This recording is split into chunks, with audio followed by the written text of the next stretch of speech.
So, to do your boot Steam Deck in 2025, start by backing up data, then download the Windows 11 ISO and use Rufus on your PC to create bootable USB or micro SD card. On the Steam Deck, power it off and hold the volume down plus power to access the boot manager. Select your bootable driver to install Windows, and then during setup, screen may appear in portrait. Fix it later in display settings.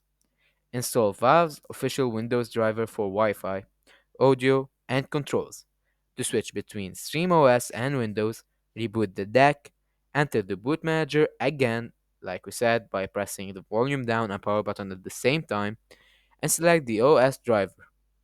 For advanced users, dual booting on internal storage is possible with manual partitioning and a bootloader like RAFIND, but it's riskier.